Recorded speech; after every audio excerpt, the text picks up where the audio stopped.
Meaning of glove puppet. Glove puppet. Glove puppet. Glove puppet. Glove puppet.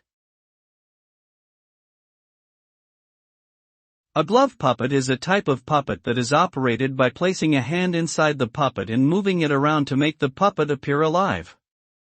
The hand inside the puppet is not visible, which gives the illusion that the puppet is a separate entity.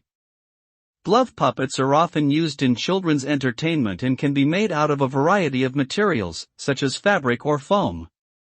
They are typically operated by only one person and are popular because they are easy to use and can be very expressive due to the puppeteer's ability to manipulate their features with their fingers.